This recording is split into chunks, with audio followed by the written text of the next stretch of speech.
Duh, hujan-hujan gini sebenarnya yang lagi ramai ngomongin masalah kabur aja dulu. Jadi kemarin lagi ramai kok masalah kabur aja dulu. Eta hashtag di Instagram, Instagram, di Twitter, di di X, Twitter, kabur aja dulu. Mana mengikuti itu masalah kabur aja dulu?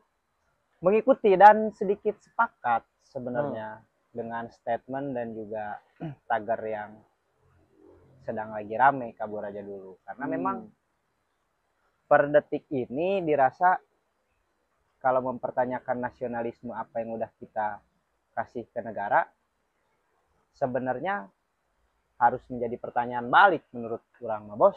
Naon pertanyaan balik mah?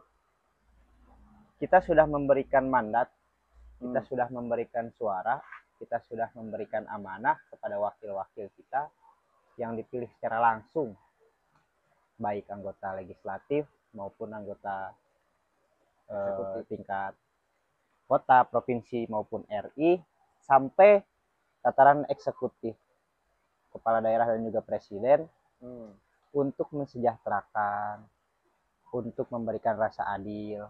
Tapi sejauh ini indikator ketercapaiannya jauh. Emang jadi kemarin kan orang sempat ngikutin aja nya kabur aja dulu tuh banyak yang merespon dari pejabat-pejabat negara, khususnya kalau kata staf apa si Rapi Ahmad itu non stafsus lain stafsus anjir naonnya itu teh Si eta lah. bagian anak muda lah pokoknya mah.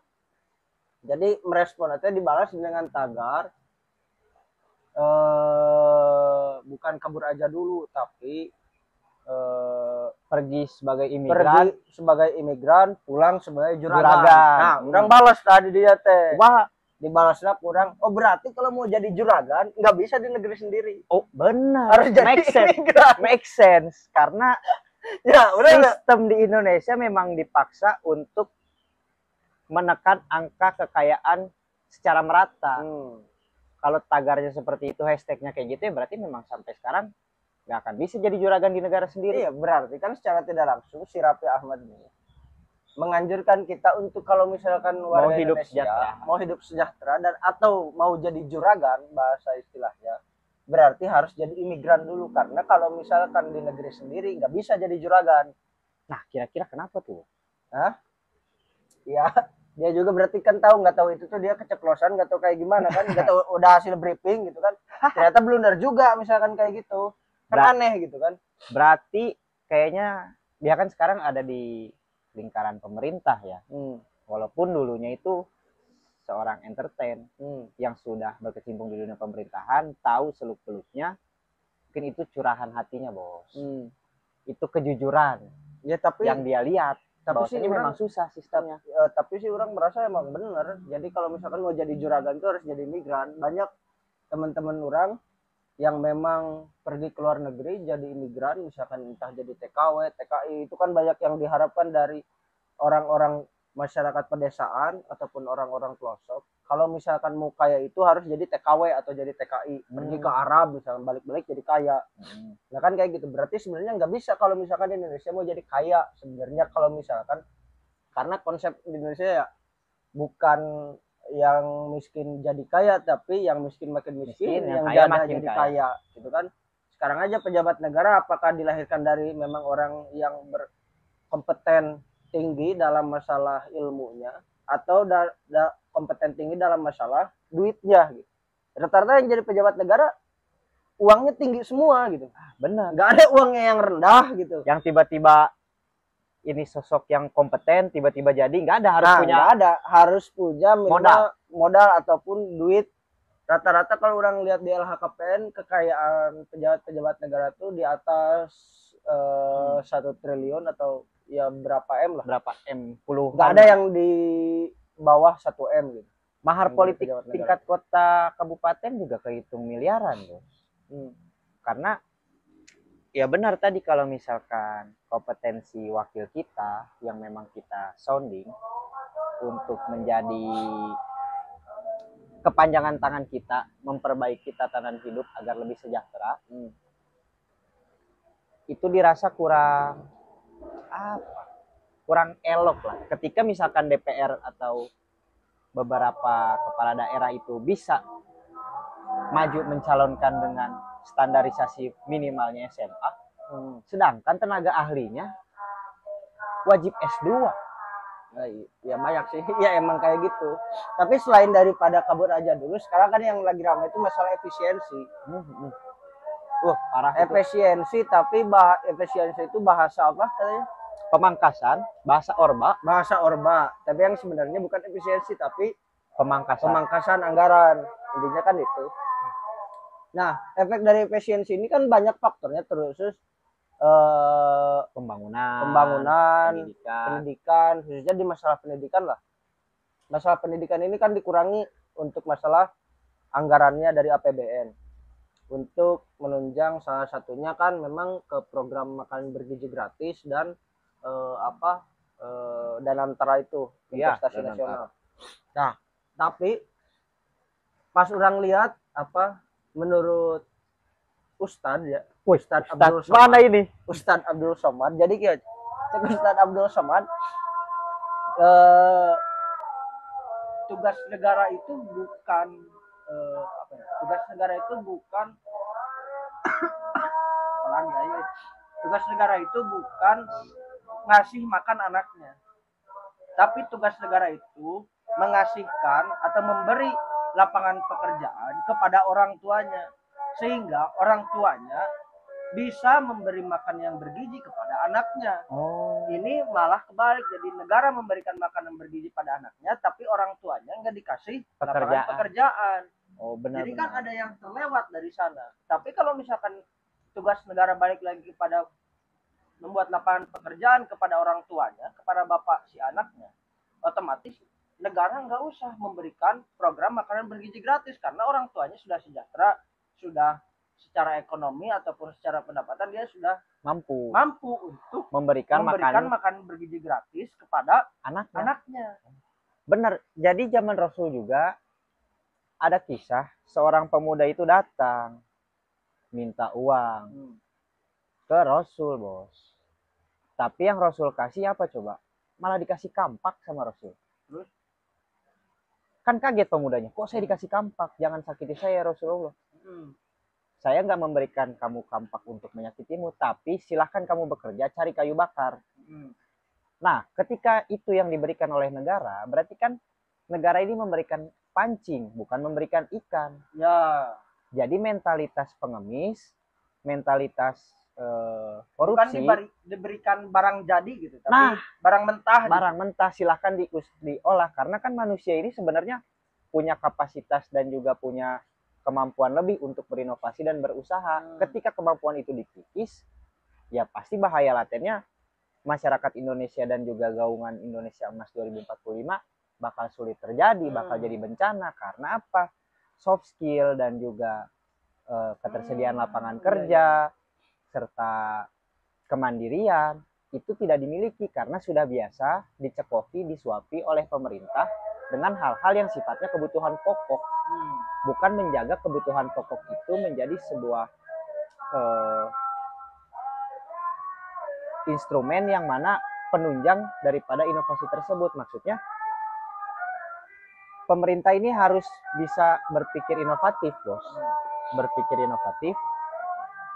Kalau dikomparasikan Indonesia dengan Jepang, di Jepang ini pekerjaannya sangat amat variatif. Pekerjaannya sangat amat dihargai, baik sekelas, mohon maaf, tukang sampah, guru, yang mana di Indonesia ini sangat tidak dihargai, tapi di Jepang itu sangat dihargai. Sehingga apa? Mereka bisa menjamin kebutuhan dapurnya dan negaranya pun bisa berinovasi.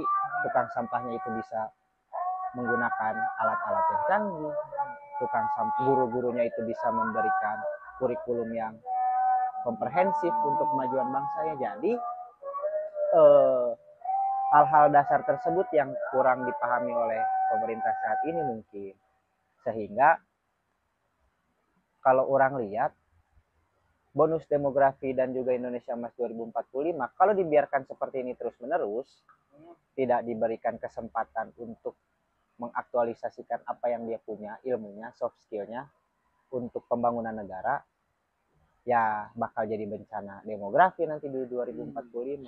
Berarti secara nggak langsung maksudnya negara ataupun sekarang yang menjadi presiden dalam kebijakannya mengasih memberikan makan gratis kepada anak itu bisa disebut kurang apa ya? Kurang Efektif. tepat, kurang efektif karena kalau misalkan terus-terusan maksudnya warga negaranya ataupun kitanya cuman dikasih yang penting bisa makan, Iya, kapan masyarakat itu bisa berpikir untuk kedepannya gitu kan? iya, Berarti kan maksudnya si masyarakat itu kebanyakan dikasih instan untuk ya udah daripada kamu kerja ya udah mending langsung makan aja karena kerja juga buat makan. iya. Berarti Jadi nggak mindsetnya kerja untuk makan. nggak dididik buat ya udah cari kerja dulu aja gitu supaya bisa menghidupi dan bisa mengasih anaknya makan bergizi gitu kan ataupun keluarganya bisa menjadi apa kebutuhan keluarganya itu dalam segi makanannya bisa bergizi gitu.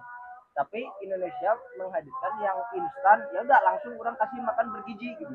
Benar, Gitu. benar. Jadi kan kedepannya ketergantungan warga ataupun ketergantungan warga negara Indonesia ataupun selaku kita masyarakat menjadi ketergantungan kepada negara itu sangat tinggi kayak misalkan bansos.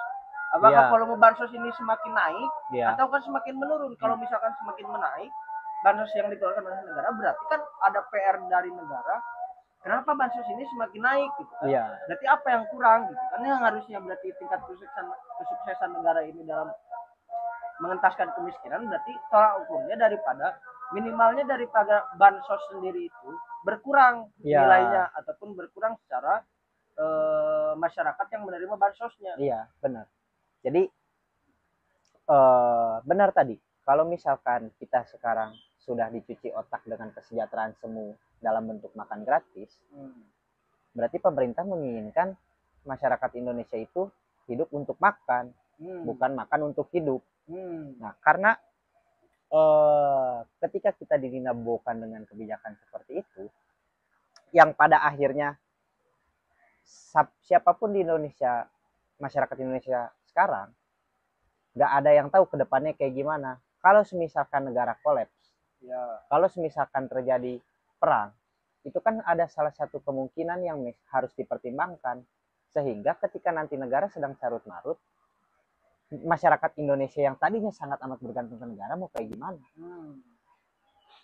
Berarti ya secara nggak langsung maksudnya dalam program makan bergizi gratis ini yang pertama tadi menurut kurang efektif dan yang kedua di masalah ketika negara jadi nggak mau ngasih solusi untuk jadi gini kalau misalkan negara sekarang mungkin opsi makan bergizi gratis ini karena negara dirasa nggak mampu untuk menghadirkan lapangan pekerjaan pada masyarakat karena mindset negara lah nggak usah capek-capek lah untuk ngasih program atau peluang kerja terhadap masyarakat karena pada dasarnya masyarakat itu kerja untuk makan. Berarti ya udah kita langsung aja kasih makan. Untuk tidak berontak kan gitu. Benar. Padahal hal-hal seperti itu yang harusnya dihindari karena mereduksi makna dan juga mereduksi apa ya? Kalau dibilang fitrah kita sebagai manusia, kalau kita hidup hanya untuk makan ya berarti negara memperlakukan kita hanya seperti binatang ternak yang dikasih makan rumput. Misalkan kita diposisikan sebagai sapi, dikasih rumput setiap hari, diservis, tapi kita diperah susunya, kita dijadikan pembajak sawah, yang mana sawahnya itu untuk mereka-mereka juga. Maka negara dengan kebijakan seperti ini dirasa kurang memanusiakan manusia. Kenapa? Mungkin kebijakan ini bakal efektif apabila diterapkan di negara-negara maju. Sedangkan Indonesia masih negara berkembang. Negara berkembang. Kenapa diterapkan di negara maju itu efektif?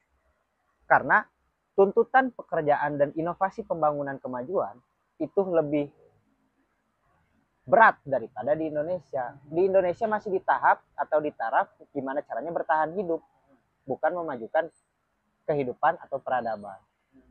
Karena kita masih berkutat di masalah kebutuhan-kebutuhan pokok seperti makan tadi. Yang mana kebutuhan pokok itu sebenarnya sudah tidak jadi pembahasan dan pikiran masyarakat. yang sudah dijamin oleh pemerintah melalui pekerjaan-pekerjaan, lapangan pekerjaan, peluang-peluang pengembangan potensi diri yang diberikan oleh pemerintah seluas-luasnya, sehingga di sini take and give-nya kalau misalkan negara itu adalah kontrak sosial terbuka, jelas negara mendapatkan supply sumber daya manusia yang berkualitas sehingga bisa membantu pembangunan negara, baik itu entah dalam bentuk infrastruktur, inovasi, riset, dan lain sebagainya, sehingga income dari pajak, income dari pendapatan penghasilan warganya bisa diterapkan di kebijakan-kebijakan yang lain, dan warganya pun sendiri sudah tidak memikirkan makanan pokok lagi. Ya, sedih sebenarnya ngeliat Indonesia kayak gini. tapi ini ada maghrib kok. Kalau telah merenya Maghrib banget ngedoa we sugan we. Oh ya sugan kan ayeuna maghrib berjamaah. Tapi kalau dipikir-pikir bos, ayeuna ngedoa dalam keadaan Indonesia yang sedang carut marut gitu, misalkan masyarakat terlalu muak melihat berbagai macam kebijakan, satu sisi efisiensi tapi satu sisi juga pemerintah ngadain retreat untuk kepala-kepala daerah, ya itu kan anggaran-anggaran juga. Hari dia. Ada kontradiksi di sana, sehingga kalau misalkan muak gitu, ya Allah ganti presidennya, kayaknya nggak akan lebih baik juga kalau diganti sama wakilnya. Tapi lamun ayeuna berdoa sebenarnya bakal dikabulkan karena naon, rakyat Indonesia orang yang terjolimi oleh penguasaannya, oleh pemerintahnya. Jadi anu sing loba sugan terjolimi pasti dikabulkan. Sugan ya mah. Ini mah salat lah bos ah. Lah yuk.